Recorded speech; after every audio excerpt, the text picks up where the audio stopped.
Hello mga ka-wonders, for this video po ay pupunta po kami sa Palawan. Kasi malapit lang po dito sa amin yung Palawan. So ayan nga po guys, nagdadrive na nga po ako. Yan po yung daanan papuntang Palawan. Kasi malapit lang po ito dito sa amin talaga na Palawan. So ayan na nga po mga ka-wonder, malapit na po kami sa dulo ng kalsada. May naagihan pa kami na basang kalsada kasi may sapa doon, walang embornal. So ayan na nga po, malapit na nga po kami sa dulo na yung tong kalsada kasi pagdating sa dulo ay lalakadin na lang namin papunta sa Palawan. Pero malapit na lang yung lalakadin namin, hindi na malayo ng sobra. So ayan nga po, tinabi ko na nga po yung sasakyan ko at saka yan na, naglakad na kami, nagsimula na kami maglakad. So yan po, yung dala na bata pala ng kapatid ko ay pamangkin ko po yun, yung naka-red po. Yung naka-blue po, siya po yung kapatid ko, ayan. So may dinaanan pa nga kaming sapa, ay ilog pala. So ayan na nga po mga ka-wonders. Tingnan nyo po,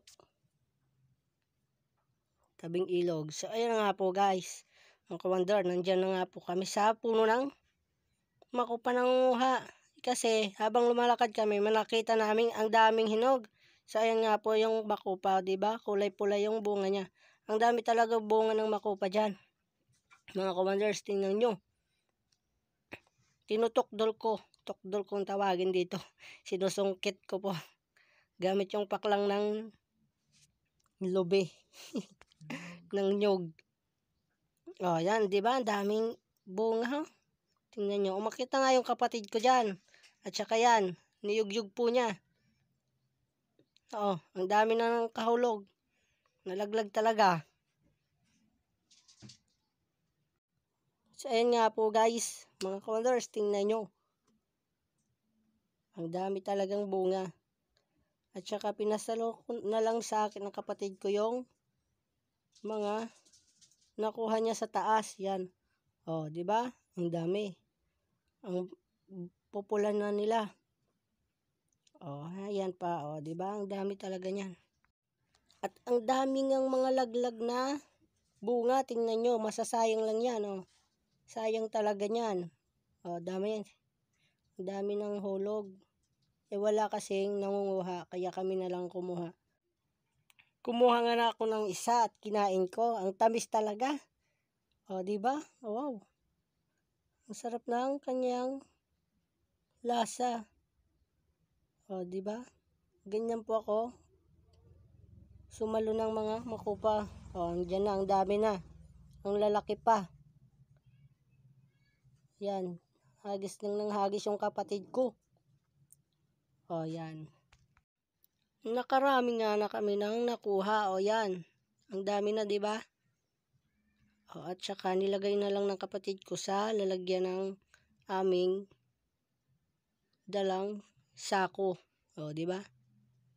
At pagkatapos nga namin manguha ng makupa ay nagpatuloy na kami sa aming paglalakad. Yan, may dinaanan pa kami mga puno ng mga kakao. Yan, ang daming puno ng kakao. At saka malapit na pala kami sa Palawan. So ayan na nga guys, nandito na nga pa kami sa Palawan. Yan. Yan po yung Palawan. O di ba? Mangunguha kami ngayon ng Palawan.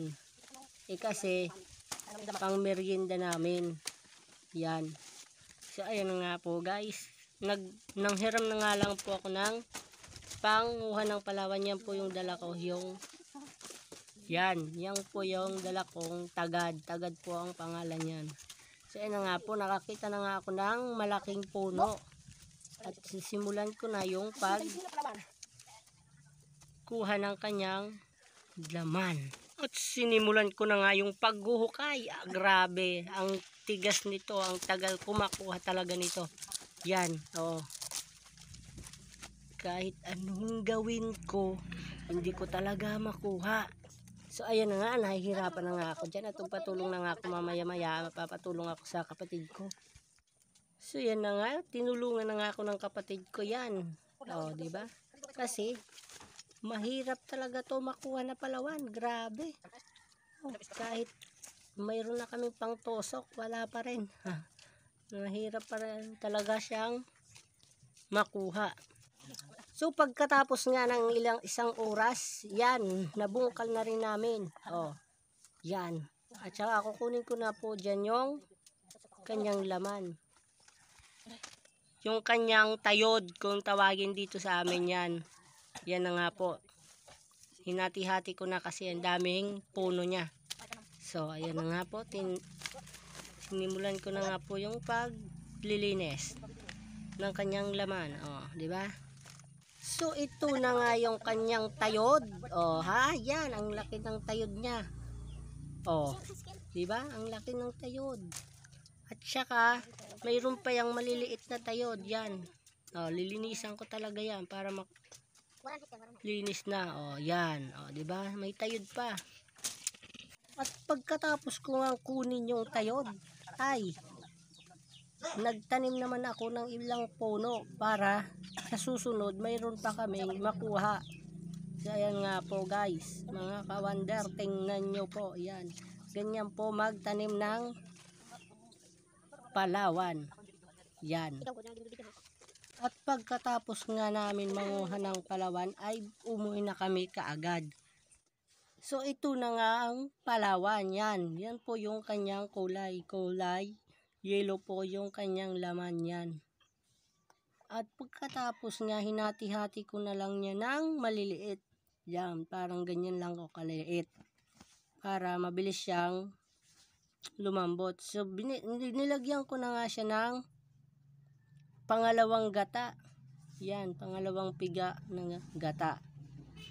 Para siya po yung yan po yung magpapalambot sa ating palawan. So, at sinalang ko na nga siya sa kalan, sa aming automatic na kalan. At nang lumambot na nga siya ay nilagyan ko na siya ng gata. Yan na po yung unang gata. Yan, nilagay ko na siya kanyang palawan. At pagkatapos ko nga malagay yung unang gata, nilagyan ko na ng asukar. Yan. Dinamihan ko na ng asukal para matamis. Ayaw ko kasi nang hindi matamis. Yan. At hinalo ko na nga lang yan ng mabuti. So yan nga. Ang usok pumupunta sa aking cellphone. So yan. Ang likod pa nang nagbibideo sa akin.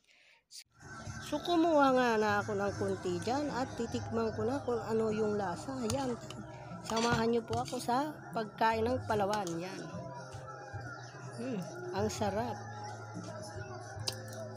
Diba? Grabe. Nagmukbang na ako ng palawan. So hanggang dito na nga lang po. Marami pong salamat sa panonood. Sana ipalo nyo ako para dumami din yung followers ko.